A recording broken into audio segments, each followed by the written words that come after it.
شروع اللہ کے نام سے جو بڑا مہربان نہایت رحم والا ہے۔ الف لام میم۔ کیا لوگ یہ خیال کیے ہوئے ہیں کہ صرف یہ کہنے سے کہ ہم ایمان لے آئے چھوڑ دیے جائیں گے اور ان کی آزمائش نہیں کی جائے گی؟ اور جو لوگ ان سے پہلے ہو چکے ہیں ہم نے ان کو بھی آزمایا تھا اور ان کو بھی آزمائیں گے، سو خدا ان کو ضرور معلوم کرے گا جو اپنے ایمان میں سچے ہیں اور ان کو بھی جو جھوٹے ہیں۔ کیا وہ لوگ جو برے کام کرتے ہیں یہ سمجھے ہوئے ہیں کہ یہ ہمارے قابو سے نکل جائیں گے؟ جو خیال یہ کرتے ہیں برا ہے۔ جو شخص خدا کی ملاقات کی امید رکھتا ہو تو خدا کا مقرر کیا ہوا وقت ضرور آنے والا ہے اور وہ سننے والا اور جاننے والا ہے۔ اور جو شخص محنت کرتا ہے تو اپنے ہی فائدے کے لیے محنت کرتا ہے، اور خدا تو سارے جہان سے بے پرواہ ہے۔ اور جو لوگ ایمان لائے اور نیک عمل کرتے رہے ہم ان کے گناہوں کو ان سے دور کر دیں گے اور ان کو ان کے اعمال کا بہت اچھا بدلہ دیں گے۔ اور ہم نے انسان کو اپنے ماں باپ کے ساتھ نیک سلوک کرنے کا حکم دیا ہے۔ اے مخاطب، اگر تیرے ماں باپ تیرے در پہ ہوں کہ تو میرے ساتھ کسی کو شریک بنائے جس کی حقیقت کی تجھے واقفیت نہیں، تو ان کا کہنا نہ مانیو۔ تم سب کو میری طرف لوٹ کر آنا ہے، پھر جو کچھ تم کرتے تھے میں تم کو جتا دوں گا۔ اور جو لوگ ایمان لائے اور نیک عمل کرتے رہے ان کو ہم نیک لوگوں میں داخل کریں گے۔ اور بعض لوگ ایسے ہیں جو کہتے ہیں کہ ہم خدا پر ایمان لائے، جب ان کو خدا کے رستے میں کوئی ایذا پہنچتی ہے تو لوگوں کی ایذا کو یوں سمجھتے ہیں جیسے خدا کا عذاب۔ اور اگر تمہارے پروردگار کی طرف سے مدد پہنچے تو کہتے ہیں کہ ہم تو تمہارے ساتھ تھے۔ کیا جو اہل عالم کے سینوں میں ہے خدا اس سے واقف نہیں؟ اور خدا ان کو ضرور معلوم کرے گا جو سچے مومن ہیں، اور منافقوں کو بھی معلوم کر کے رہے گا۔ اور جو کافر ہیں وہ مومنوں سے کہتے ہیں کہ ہمارے طریق کی پیروی کرو، ہم تمہارے گناہ اٹھا لیں گے، حالانکہ وہ ان کے گناہوں کا کچھ بھی بوجھ اٹھانے والے نہیں۔ کچھ شک نہیں کہ یہ جھوٹے ہیں۔ اور یہ اپنے بوجھ بھی اٹھائیں گے اور اپنے بوجھوں کے ساتھ اور لوگوں کے بوجھ بھی۔ اور جو بہتان یہ باندھتے رہے قیامت کے دن ان کی ان سے ضرور پرسش ہوگی۔ اور ہم نے نوح کو ان کی قوم کی طرف بھیجا تو وہ ان میں 50 برس کم 1000 برس رہے، پھر ان کو طوفان کے عذاب نے آ پکڑا اور وہ ظالم تھے۔ پھر ہم نے نوح کو اور کشتی والوں کو نجات دی اور کشتی کو اہل عالم کے لیے نشانی بنا دیا۔ اور ابراہیم کو یاد کرو جب انہوں نے اپنی قوم سے کہا کہ خدا کی عبادت کرو اور اس سے ڈرو، اگر تم سمجھ رکھتے ہو تو یہ تمہارے حق میں بہتر ہے۔ تم تو خدا کو چھوڑ کر بتوں کو پوجتے اور طوفان باندھتے ہو، تو جن لوگوں کو تم خدا کے سوا پوجتے ہو وہ تم کو رزق دینے کا اختیار نہیں رکھتے۔ بس خدا ہی کے ہاں سے رزق طلب کرو اور اسی کی عبادت کرو اور اسی کا شکر کرو، اسی کی طرف تم لوٹ کر جاؤ گے۔ اور اگر تم میری تکذیب کرو تو تم سے پہلے بھی امتیں اپنے پیغمبروں کی تکذیب کر چکی ہیں، اور پیغمبر کے ذمے کھول کر سنا دینے کے سوا اور کچھ نہیں۔ کیا انہوں نے نہیں دیکھا کہ خدا کس طرح خلقت کو پہلی بار پیدا کرتا، پھر کس طرح اس کو بار بار پیدا کرتا رہتا ہے؟ یہ خدا کو آسان ہے۔ کہہ دو کہ ملک میں چلو پھرو اور دیکھو کہ اس نے کس طرح خلقت کو پہلی دفعہ پیدا کیا ہے، پھر خدا ہی پچھلی پیدائش پیدا کرے گا۔ بے شک خدا ہر چیز پر قادر ہے۔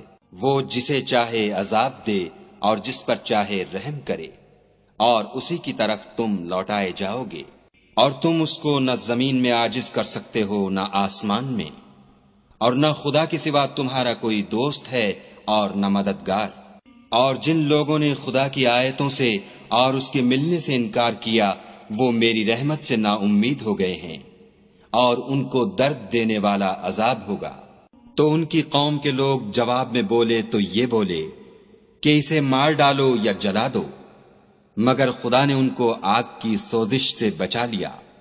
جو لوگ ایمان رکھتے ہیں ان کے لیے اس میں نشانیاں ہیں۔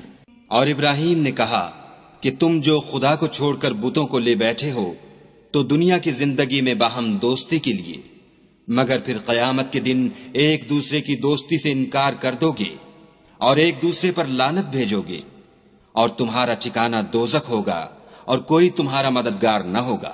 پس ان پر ایک لوط ایمان لائے اور ابراہیم کہنے لگے کہ میں اپنے پروردگار کی طرف ہجرت کرنے والا ہوں، بے شک وہ غالب حکمت والا ہے۔ اور ہم نے ان کو اسحاق اور یعقوب بخشے اور ان کی اولاد میں پیغمبری اور کتاب مقرر کر دی، اور ان کو دنیا میں بھی ان کا صلہ عنایت کیا، اور وہ آخرت میں بھی نیک لوگوں میں ہوں گے۔ اور لوط کو یاد کرو جب انہوں نے اپنی قوم سے کہا کہ تم عجب بے حیائی کے مرتکب ہوتے ہو، تم سے پہلے اہل عالم میں سے کسی نے ایسا کام نہیں کیا۔ کیا تم لذت کے ارادے سے لونڈوں کی طرف مائل ہوتے اور مسافروں کی رہزنی کرتے ہو اور اپنی مجلسوں میں ناپسندیدہ کام کرتے ہو؟ تو ان کی قوم کے لوگ جواب میں بولے تو یہ بولے کہ اگر تم سچے ہو تو ہم پر عذاب لے آؤ۔ لوط نے کہا کہ اے میرے پروردگار، ان مفسد لوگوں کے مقابلے میں مجھے نصرت عنایت فرما۔ اور جب ہمارے فرشتے ابراہیم کے پاس خوشی کی خبر لے کر آئے تو کہنے لگے کہ ہم اس بستی کے لوگوں کو ہلاک کر دینے والے ہیں کہ یہاں کے رہنے والے نافرمان ہیں۔ ابراہیم نے کہا کہ اس میں تو لوط بھی ہیں۔ وہ کہنے لگے کہ جو لوگ یہاں رہتے ہیں ہمیں سب معلوم ہیں، ہم ان کو اور ان کے گھر والوں کو بچا لیں گے بجز ان کی بیوی کے کہ وہ پیچھے رہنے والوں میں ہوگی۔ اور جب ہمارے فرشتے لوط کے پاس آئے تو وہ ان کی وجہ سے ناخوش اور تنگ دل ہوئے۔ فرشتوں نے کہا کچھ خوف نہ کیجیے اور نہ رنج کیجیے، ہم آپ کو اور آپ کے گھر والوں کو بچا لیں گے، مگر آپ کی بیوی کے پیچھے رہنے والوں میں ہوگی۔ ہم اس بستی کے رہنے والوں پر اس سبب سے کہ یہ بد کرداری کرتے رہے ہیں آسمان سے عذاب نازل کرنے والے ہیں، اور ہم نے سمجھنے والے لوگوں کے لیے اس بستی سے ایک کھلی نشانی چھوڑ دی۔ اور مدین کی طرف ان کے بھائی شعیب کو بھیجا تو انہوں نے کہا اے قوم، خدا کی عبادت کرو اور پچھلے دن کے آنے کی امید رکھو اور ملک میں فساد نہ مچاؤ، مگر انہوں نے ان کو جھوٹا سمجھا، سو ان کو زلزلے کے عذاب نے آ پکڑا اور وہ اپنے گھروں میں اوندھے پڑے رہ گئے۔ اور عاد اور سمود کو بھی ہم نے ہلاک کر دیا، چنانچہ ان کے ویران گھر تمہاری آنکھوں کے سامنے ہیں، اور شیطان نے ان کے اعمال ان کو آراستہ کر دکھائے اور ان کو سیدھے رستے سے روک دیا، حالانکہ وہ دیکھنے والے لوگ تھے۔ اور قارون اور فرعون اور حامان کو بھی ہلاک کر دیا، اور ان کے پاس موسیٰ کھلی نشانیاں لے کر آئے تو وہ ملک میں مغرور ہو گئے اور وہ ہمارے قابو سے نکل جانے والے نہ تھے۔ تو ہم نے سب کو ان کے گناہوں کے سبب پکڑ لیا، سو ان میں کچھ تو ایسے تھے جن پر ہم نے پتھروں کا مہ برسایا، اور کچھ ایسے تھے جن کو چنگھاڑ نے آ پکڑا، اور کچھ ایسے تھے جن کو ہم نے زمین میں دھسا دیا، اور کچھ ایسے تھے جن کو غرق کر دیا۔ اور خدا ایسا نہ تھا کہ ان پر ظلم کرتا، لیکن وہی اپنے آپ پر ظلم کرتے تھے۔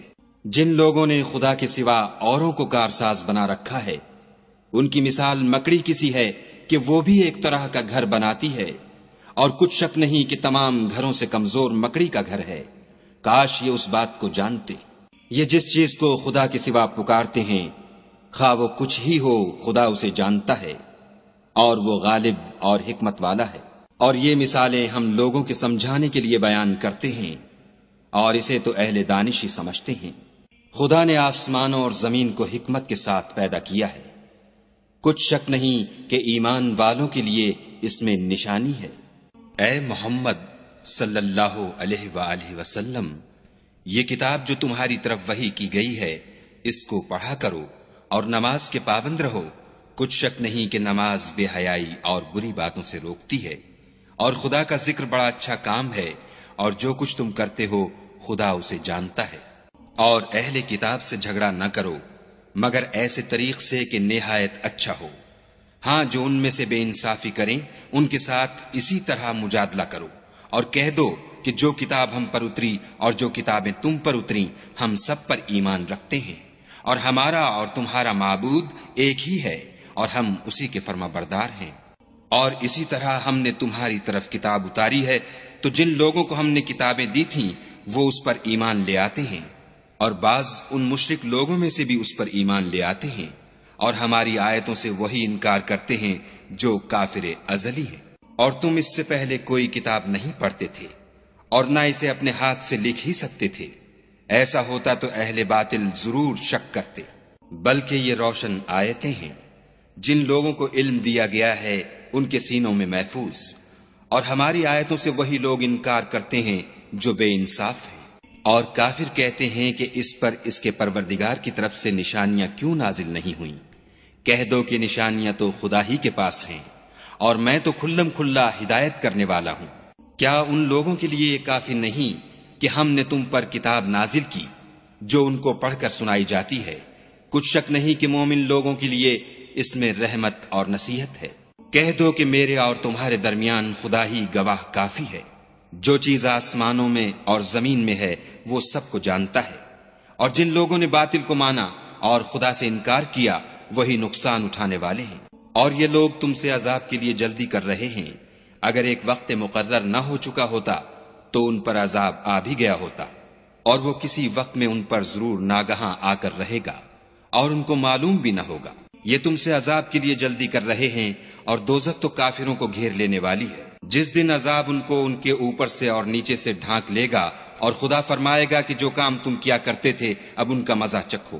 اے میرے بندو، جو ایمان لائے ہو، میری زمین فراخ ہے، تم میری ہی عبادت کرو۔ ہر متنفس موت کا مزہ چکھنے والا ہے، پھر تم ہماری ہی طرف لوٹ کر آؤ گے۔ اور جو لوگ ایمان لائے اور نیک عمل کرتے رہے ان کو ہم بہشت کے اونچے اونچے محلوں میں جگہ دیں گے، جن کے نیچے نہریں بہہ رہی ہیں، ہمیشہ ان میں رہیں گے۔ نیک عمل کرنے والوں کا یہ خوب بدلہ ہے، جو صبر کرتے اور اپنے پروردگار پر بھروسہ رکھتے ہیں۔ اور بہت سے جانور ہیں جو اپنا رزق اٹھائے نہیں پھرتے، خدا ہی ان کو رزق دیتا ہے اور تم کو بھی، اور وہ سننے والا اور جاننے والا ہے۔ اور اگر ان سے پوچھو کہ آسمانوں اور زمین کو کس نے پیدا کیا اور سورج اور چاند کو کس نے تمہارے زیر فرمان کیا، تو کہہ دیں گے خدا نے۔ تو پھر یہ کہاں الٹے جا رہے ہیں؟ خدا ہی اپنے بندوں میں سے جس کے لیے چاہتا ہے روزی فراخ کر دیتا ہے، اور جس کے لیے چاہتا ہے تنگ کر دیتا ہے۔ بے شک خدا ہر چیز سے واقف ہے۔ اور اگر تم ان سے پوچھو کہ آسمان سے پانی کس نے برسایا، پھر اس سے زمین کو اس کے مرنے کے بعد کس نے زندہ کیا، تو کہہ دیں گے کہ خدا نے۔ کہہ دو کہ خدا کا شکر ہے، لیکن ان میں اکثر نہیں سمجھتے۔ اور یہ دنیا کی زندگی تو صرف کھیل اور تماشا ہے، اور ہمیشہ کی زندگی کا مقام تو آخرت کا گھر ہے۔ کاش یہ لوگ سمجھتے۔ پھر جب یہ کشتی میں سوار ہوتے ہیں تو خدا کو پکارتے اور خالص اسی کی عبادت کرتے ہیں، لیکن جب وہ ان کو نجات دے کر خشکی پر پہنچا دیتا ہے تو جھٹ شرک کرنے لگ جاتے ہیں، تاکہ جو ہم نے ان کو بخشا ہے اس کی ناشکری کریں اور فائدہ اٹھائیں۔ سو خیر ان قریب ان کو معلوم ہو جائے گا۔ کیا انہوں نے نہیں دیکھا کہ ہم نے حرم کو مقام امن بنایا ہے اور لوگ ان کے گرد و نواح سے اچک لیے جاتے ہیں؟